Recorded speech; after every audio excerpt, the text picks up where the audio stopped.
Muy bien, pues buenas tardes. Vamos a dar inicio a este curso, Impacto Fiscal con Normas de Información Financiera.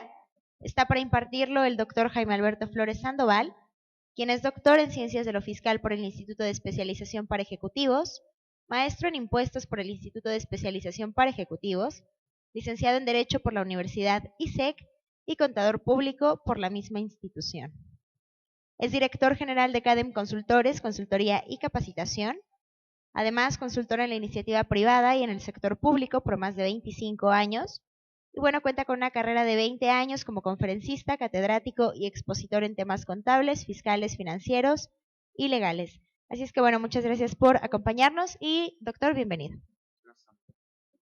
Buenas tardes. Vamos a comenzar esta plática que vamos a tener el día de hoy de normas de información financiera. Bueno, la idea de esta charla es básicamente hacer un enfoque del concepto hacia las aplicaciones o las implicaciones fiscales que tienen las normas de información financiera. Básicamente, y comenzamos así, esto es una introducción a las normas de información financiera para que ustedes se adentren en el conocimiento del concepto si es que no lo tienen y bueno, si no, reforzar ciertas características. Por principio de cuentas, saben ustedes, las normas empezaron a tener mayor vigencia a partir del año pasado, sobre todo en nuestro país. No es que no se ocuparan, no es que no lo debiéramos usar, pero a raíz de la entrada en vigor de las disposiciones de la contabilidad electrónica, sabiendo que teníamos que empezar a presentar información a partir de este año, mucha gente se empezó a interesar en el tema, empezamos a estudiar más las normas, aunque siempre había sido un tema importante. Entonces, hay obligaciones en el Código Fiscal de la Federación que nos remiten al envío de información financiera al SAT a partir de este año para algunas entidades económicas. Está contemplado en esta regla de resolución miscelánea que hay que mandarle información al SAT y esa información es una obligación que deriva del Código Fiscal de la Federación. Entonces, la primera parte que vamos a comentar es la obligación del envío de la información, cómo se tiene que hacer. ¿Dónde surge esta información en términos fiscales? Porque, bueno, finalmente hoy hablamos de un enlace entre los términos fiscales y los términos financieros. El artículo 28 del Código Fiscal de la Federación siempre ha hablado, hace muchos años, de la obligación de generar información contable. Y nos decía que lo teníamos que hacer en muchos medios, lo podíamos hacer manualmente, lo podíamos hacer de forma electrónica, lo podíamos hacer de distintas maneras. Sin embargo, a partir del año pasado, 2014, que se modificó este artículo 28, se estableció en la fracción tercera que la contabilidad se tiene que llevar a través de medios electrónicos. Entonces nos empiezan a surgir dudas ahí, porque decimos, bueno, ¿y qué quiere decir medios electrónicos? Porque el año pasado, cuando se modifica el código, no había ninguna disposición que dijera medios electrónicos es esto. Entonces le cubramos muchas cosas y decimos, bueno, por ejemplo, Excel es un medio electrónico. Excel puede o no generar la información contable de tal forma que se lo podamos enviar al SAT. Y al principio decíamos que sí. Sin embargo, después se publicaron reglas y en estas reglas se estableció que esa información contable implica que tengamos que mandar la información en un formato que se llama XML. Entonces ya no nos sirve el Excel. Pero a raíz de múltiples adecuaciones tecnológicas que se han hecho, pues resulta que sí nos sirve el Excel, porque el Excel sí puede ser una herramienta, incluso el SAT proporciona una herramienta para que nosotros generemos la información contable a través de Excel. Pero bueno, aquí el punto es, hay que hacer contabilidad en medios electrónicos, y esta obligación nos remite necesariamente a preguntarnos, bueno, ¿y la información de qué carácter va a ser? Porque siempre que hablamos de contabilidad, como que hacemos distintas separaciones del concepto, distintas acepciones del concepto. Decimos, bueno, contabilidad fiscal, contabilidad financiera, contabilidad de qué tipo la que le tengo que mandar. Y yo creo que aquí el punto del que tenemos que partir es que contabilidad solo hay una, es la contabilidad financiera. O sea, por más que le pongamos denominaciones de que hay contabilidad fiscal, la contabilidad es una sola, es la contabilidad financiera.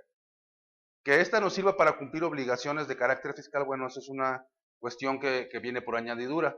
Pero finalmente la contabilidad sirve nada más de una forma, que es la contabilidad financiera, aunque distintas materias se hacen uso de esta contabilidad. En ese sentido, y precisamente por eso la importancia de las normas, pues a veces nosotros hacemos contabilidad de acuerdo a lo que digan las disposiciones fiscales. Oye, es que la disposición fiscal dice que tenemos que hacer contabilidad, es que la contabilidad fiscal dice que esto es deducible, que esto no es deducible, y nos ponemos a hacer la contabilidad de acuerdo a como la pide el código, de acuerdo a como la pide una ley, y resulta que la contabilidad tendría que ser, como ya les comentaba, en términos de lo que digan las normas de información financiera, no que digan las distintas disposiciones. Entonces, comienzan a encontrarse el mundo de lo fiscal y el mundo de lo financiero, y nos encontramos entonces con que hay diferencias entre lo que tendríamos que entender para efectos fiscales y lo que establecen las normas de información financiera.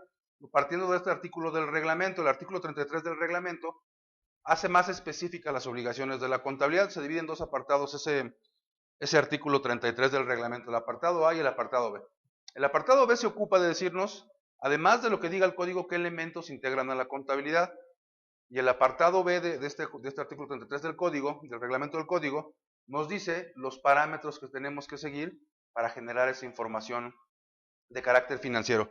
Entonces empezamos a encontrar términos y nos encontramos con que dice que los asientos o los registros contables tienen que ser analíticos y tienen que efectuarse en el mes en que se realicen las operaciones. Y aquí empezamos a encontrar choques técnicos. ¿Cuándo tendríamos que mandar, de acuerdo a este renglón que está aquí, cuándo tendríamos que generar la información financiera o la afirmación contable que tendríamos que mandarle al SAT? Dice aquí, tienen que ser analíticos y efectuarse los registros de asientos contables en el mes en que se realicen las operaciones. ¿Eso como qué querrá decir? En el mes en que se realicen las operaciones. O sea, aquí yo resalto estas dos palabras, que realicen y operaciones. ¿Eso qué quiere decir? ¿Cómo lo entienden ustedes?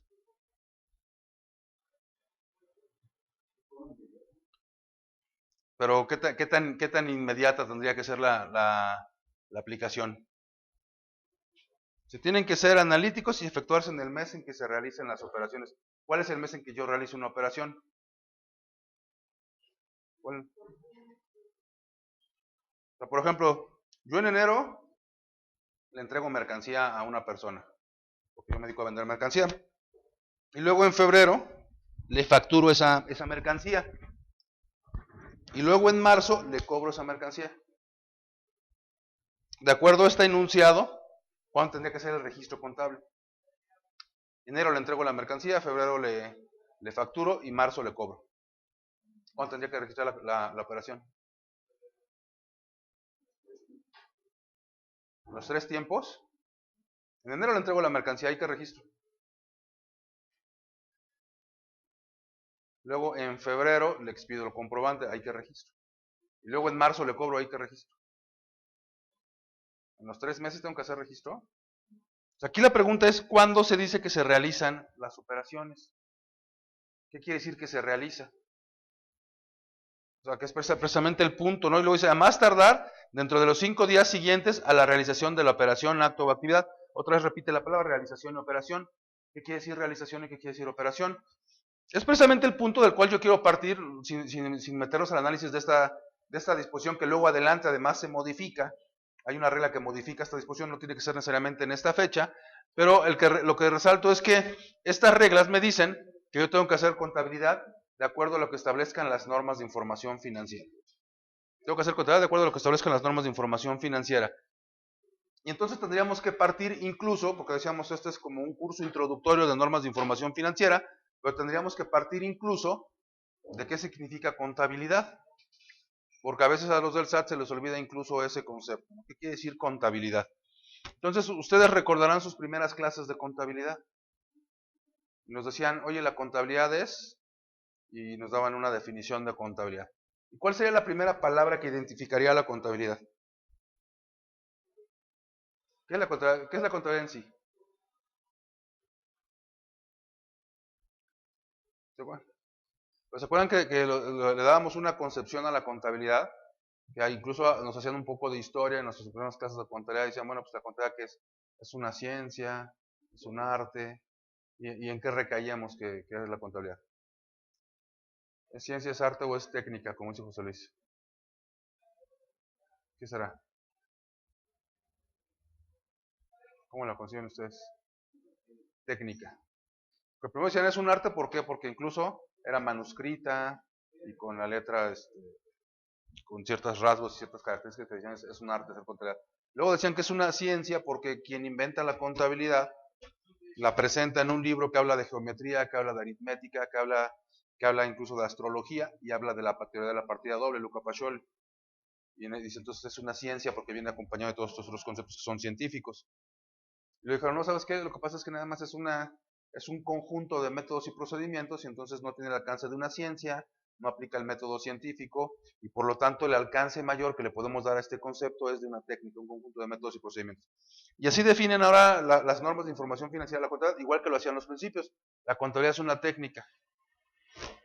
Y entonces dice, esta contabilidad, que es una técnica, ¿para qué sirve? Y entonces lo que comentaban ustedes, ¿para qué sirve esa técnica? Para hacer el registro de las operaciones, ¿no? Entonces, ya nos encontramos la palabra a la que alude el 33 del código, operaciones. Entonces, la contabilidad es una técnica que sirve para el registro de las operaciones. Pero entonces, el hecho de decir que es una técnica tiene una importancia muy particular. Es una técnica y por lo tanto los que hacemos uso de esta técnica, los que nos decimos expertos o profesionales de esta técnica, tendríamos que hablar con un lenguaje distinto a las demás personas, es decir, tendríamos que hablar con un lenguaje especializado. No es lo mismo lo que diga un contador, que lo que diga un abogado, que lo que diga una persona en su vida cotidiana coloquialmente. Entonces, cuando un contador dice que se realiza, o cuando un contador dice operaciones, el alcance que tiene esas dos palabras no es el mismo que tiene una palabra, que tiene la palabra en personas que usan el lenguaje de forma común. Entonces, por eso decimos, bueno, ¿y qué quiere decir entonces operaciones? La contabilidad es una técnica que sirve para registrar operaciones. ¿Qué registra entonces la contabilidad? Ustedes me dijeron, la contabilidad es una técnica que sirve para registrar operaciones. ¿Qué son operaciones? ¿Qué quiere decir operaciones?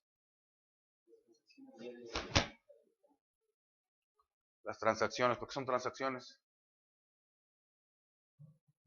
La contabilidad registra transacciones. Bueno, dijo, registra operaciones. Una parte de las operaciones son las transacciones, pero ¿qué más son operaciones? ¿Qué más entenderíamos por operaciones?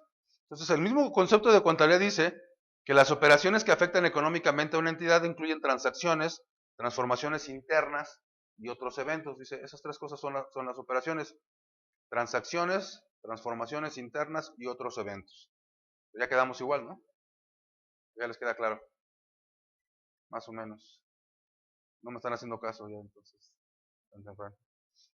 ¿Qué quiere decir eso? ¿Qué quiere decir cada uno de esos conceptos? Bueno, primero, transacciones.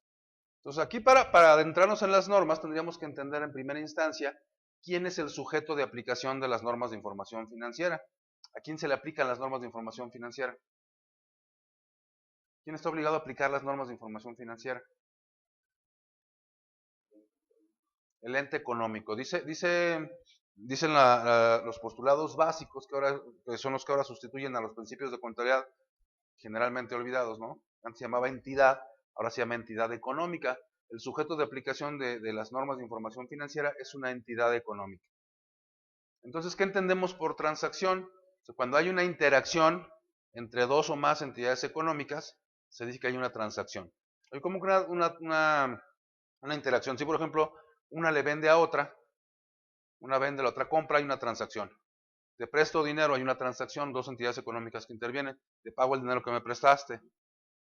Intercambiamos dos bienes, tú me das un servicio, yo te doy un bien. De todo ese tipo de operaciones que involucran a dos entidades económicas se llama transacción. Si es una operación que es susceptible, dice de registro, dice la definición de contabilidad. ¿Qué otro concepto se considera como operación? De las transformaciones internas. ¿A qué transformaciones internas se refiere? ¿Cómo que le suena eso? Transformaciones internas. Si hacemos un intercambio, hay una transacción, hay que registrarla en la contabilidad. Si hay transformaciones internas, hay que registrarlas en la contabilidad. ¿Transformaciones internas de qué? Por ejemplo, materia prima, producción en proceso. Sin que intervenga un ente externo, yo tengo materia prima en el almacén, se convierte en una producción en proceso, eso hay que reconocerlo contablemente, ¿estamos de acuerdo? Y luego eso se convierte en producto terminado, entonces eso también hay que reconocerlo en la contabilidad. Entonces, cuando habla de transformaciones internas, se refiere a ellas desde dos perspectivas. Si hay transformaciones internas de recursos o hay transformaciones internas de las fuentes de esos recursos. Eso hay que reconocerlo contablemente.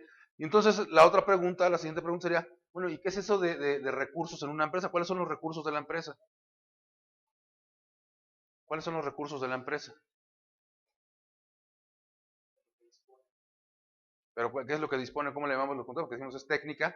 ¿cómo se llama aquello con lo que dispone aquello de lo que dispone la empresa o la entidad económica? ¿Mandé? ¿Y eso cómo se le llama contablemente? El activo, ¿no? Entonces los recursos de la entidad son los activos. Y entonces lo que me está diciendo aquí es que cuando hay una transformación interna de los recursos, es decir, de los activos, hay que hacer el reconocimiento contable. Pues además de la transformación interna de los recursos, también puede haber una transformación interna de las fuentes de esos recursos. Entonces, si ya dijimos que los recursos son los activos, ¿cuáles serían sus fuentes? ¿Cuáles serían las fuentes de esos recursos? Fíjense, yo tengo 1,000 pesos de activos. ¿De dónde salieron esos 1,000 pesos? Pero la deportación de los socios nada más hay 500 pesos. ¿Lo demás de dónde salió? ¿Y eso cómo se llaman? Pasivos. Entonces las fuentes de los recursos, o es pasivo o es capital, ¿estamos de acuerdo? Entonces, transformaciones de recursos. ¿Cómo se puede transformar un recurso? Ya decía, ¿cuál es tu nombre, perdón? Ya decía Omar. O sea, cuando hay contabilidad de costos que estamos transformando porque nos dedicamos a la industria, o sea, hay transformación de recursos cuando hacemos el proceso de producción, hay que reconocerlo contablemente. ¿Qué otra transformación de recursos se les ocurre que pueda pasar dentro de la empresa sin que intervenga alguien de fuera? ¿Qué otra podría ser? Una transformación de recursos. Pero a los activos fijos, ¿qué les va pasando por el paso del tiempo? Se van depreciando, ¿estamos de acuerdo? ¿Y la depreciación implica transformación? ¿En qué se va convirtiendo el activo fijo cuando registramos una depreciación? Bueno, ese es el reflejo, pero ¿en qué se va convirtiendo? Porque lo teníamos en el activo y cuando se va convirtiendo en un gasto hay una transformación de recursos. Si se me cae una computadora al piso, ¿hay transformación de recursos? ¿O no hay transformación de recursos? ¿En qué se transforma el recurso? Se destruye, ¿no? Entonces se transforma en algo que hay que reconocerlo también contablemente. Entonces, esas transformaciones de recursos hay que reconocerlas contablemente. Y transformaciones de las fuentes. Decíamos que las fuentes de los recursos o es pasivo o es capital. Entonces, si las tenemos en el capital a su vez lo podemos dividir en dos grupos. ¿En qué grupos podemos dividir al capital? Capital contribuido y capital ganado. ¿Estamos de acuerdo? ¿Cuál es el capital ganado?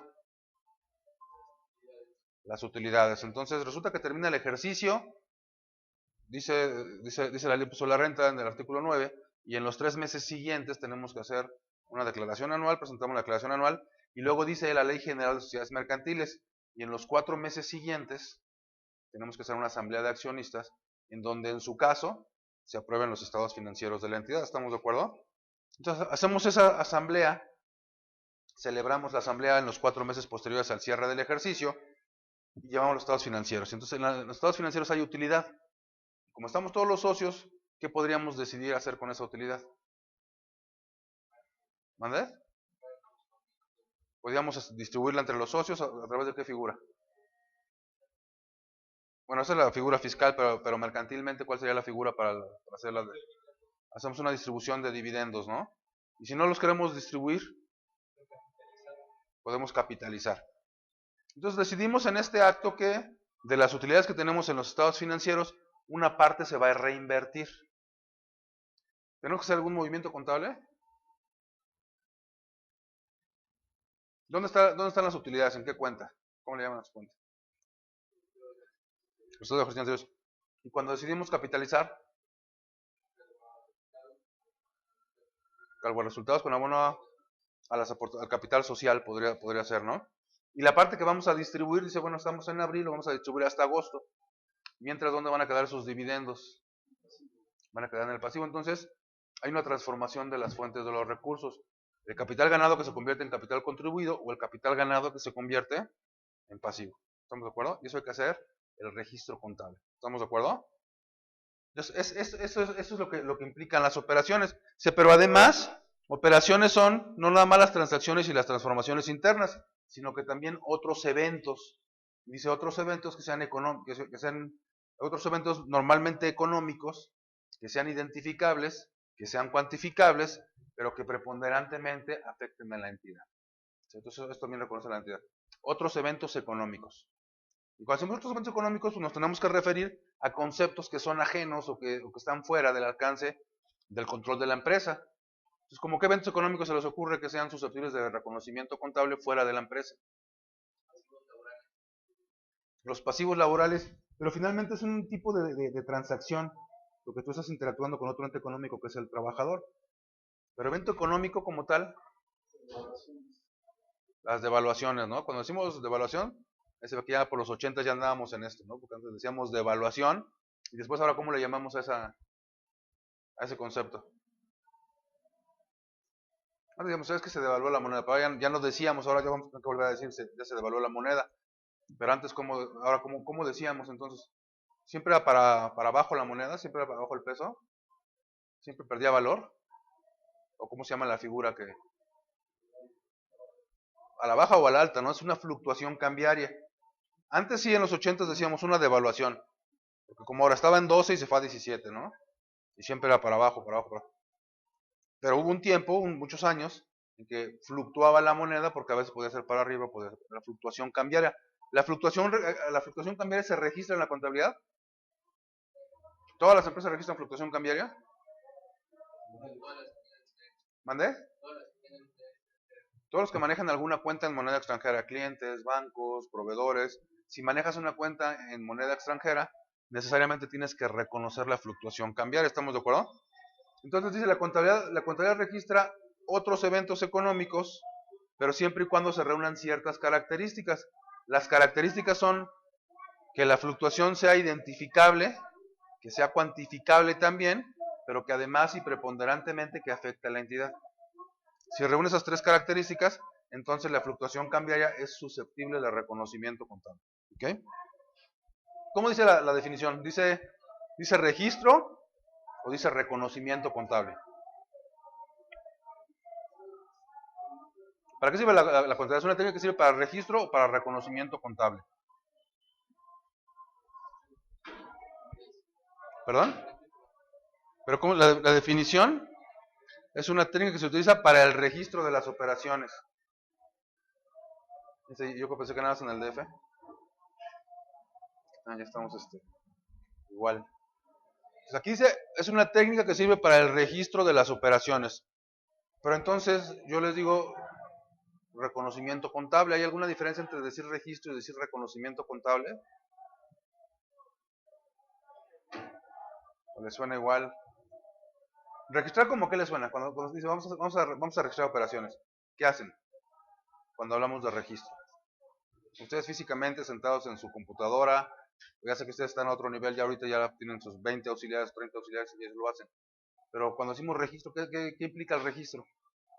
¿Cómo qué idea les da eso de hacer el registro de operaciones contables? ¿Qué hacen cuando hacen registro? Elaboración de póliza. ¿Y qué hacen en una póliza? Cargan abonos, es un registro, ¿están de acuerdo? Entonces, hoy el concepto, esta es una definición que viene de los principios, pero es un concepto que yo creo que ya está superado, porque en todo el marco conceptual de las normas de información financiera, en todas esas definiciones o en todos esos alcances teóricos que tiene el marco conceptual, ya no se habla de registro contable, salvo en la definición de contabilidad, se habla de reconocimiento contable. Hay que hacer el reconocimiento de las operaciones, porque es un concepto mucho más amplio. Cuando hablamos de hacer reconocimiento contable, básicamente nos referimos a tres conceptos. Cuando tú reconoces una operación, lo que tienes que hacer es evaluarla, tienes que presentarla y tienes que revelarla. O sea, el concepto es más amplio que simplemente hacer el registro. El registro es cargo abono, aunque hoy día sabemos que ya después todo lo hacen los sistemas, pero tendríamos que evaluar esa operación, cuánto cuesta, tendríamos que presentar esa operación, dónde va en los estados financieros y finalmente tendríamos que revelar, porque hay conceptos que no se pueden apreciar a simple vista con la simple lectura de los estados financieros. Hay cosas que tenemos que divulgar de una manera más amplia, dar a conocer de una forma mucho más amplia que simplemente poniéndola en los estados financieros. ¿Sí? Bueno, entonces esta es la definición de la contabilidad y estos son los conceptos de operación que en todo caso registramos. ¿Qué otro evento económico se registra en la contabilidad además de la fluctuación cambiaria? ¿Qué otro evento económico se les ocurre que también sea susceptible de reconocimiento contable? Otro evento económico. Bueno, el componente inflacionario, ¿no? Pero ese ya no existe, ¿no? Ese era del 2002, ¿no? Hasta el 2002 se murió el componente inflacionario. ¿Cuál fue el que se quedó en lugar del componente inflacionario? La reexpresión. Pero digo, hablando de la parte fiscal, porque el componente inflacionario viene del ámbito de lo fiscal, ¿no? Y hoy hacemos el ajuste anual por inflación. Pero hay un concepto equivalente también en las normas de información financiera, que es la reexpresión de estados financieros, o reconocer los efectos inflacionarios en la información financiera, que es como el rezago de qué principio de contabilidad. ¿Se acuerdan qué boletín de los principios de contabilidad veíamos la reexpresión de estados financieros? En el B10, ¿no? Entonces el B10 que se publicó en los principios de contabilidad y que después tuvo 5 documentos de adecuaciones y que luego es un documento integrador. Ese boletín B10 se murió en el 2007. En el 2007 se muere el boletín B10 y surge en su lugar la NIF B10. Pero hay una norma que habla del reconocimiento de los efectos de la inflación en la información financiera. ¿Ustedes reexpresan los estados financieros de sus clientes? ¿Por qué no los reexpresan? Porque no hay un entorno inflacionario. Pero no hay un entorno inflacionario, ¿no? Que precisamente el concepto es ese, ¿no? ¿Por qué no reconocemos los efectos de la inflación? Porque desde ese 2008 se estableció que para que se tuviera que reconocer el efecto de la inflación en la información financiera, tendríamos que ubicarnos en un entorno inflacionario. Bueno, ¿y qué quiere decir eso de entorno inflacionario? En más de 3 años haya habido una inflación mayor al 24%. Al 26. O sea que en los últimos 3 años, de forma acumulada, el efecto de la inflación fuera igual o superior al 26%. ¿Por qué? Porque dice, si la inflación no alcanza por lo menos el 26%, entonces la inflación no es importante, no tendría sentido estarlo reconociendo mes a mes, porque el proceso de reexpresión es así, no tendríamos que reconocerlo mes a mes, porque es tan poco importante, no tiene una importancia relativa tal, que modifique el concepto general de mis estados financieros. Entonces, cuando la inflación no llega a esos parámetros, entonces simple y sencillamente esa inflación no se reconoce en la información financiera. Entonces, esos dos conceptos son algunos de los ejemplos, los más claros, los más comunes de todas las empresas que tendríamos que reconocer en nuestros estados financieros. ¿Estamos de acuerdo? ¿Sí nos queda claro el alcance del concepto de operaciones? ¿Estamos de acuerdo? Entonces decimos reconocimiento contable, ya se habla de ella en la NIFA 1, es un concepto más amplio. El reconocimiento es, decíamos, evaluar, presentar y revelar. ¿Sí les queda claro ese concepto de reconocimiento contable? ¿Cuánto cuesta? ¿Dónde lo pongo? ¿Y qué más tengo que decir? Además de lo que ya dijimos, ¿no? Ese reconocimiento contable del que hablamos, incluso, podría sujetarse a un reconocimiento inicial, porque muchas operaciones tienen ese carácter, y a reconocimientos posteriores. Hay dos tipos de reconocimientos contables, el inicial y el posterior. Oye, y un ejemplo de eso, para que nos quede más claro, bueno, un ejemplo puede ser por ejemplo.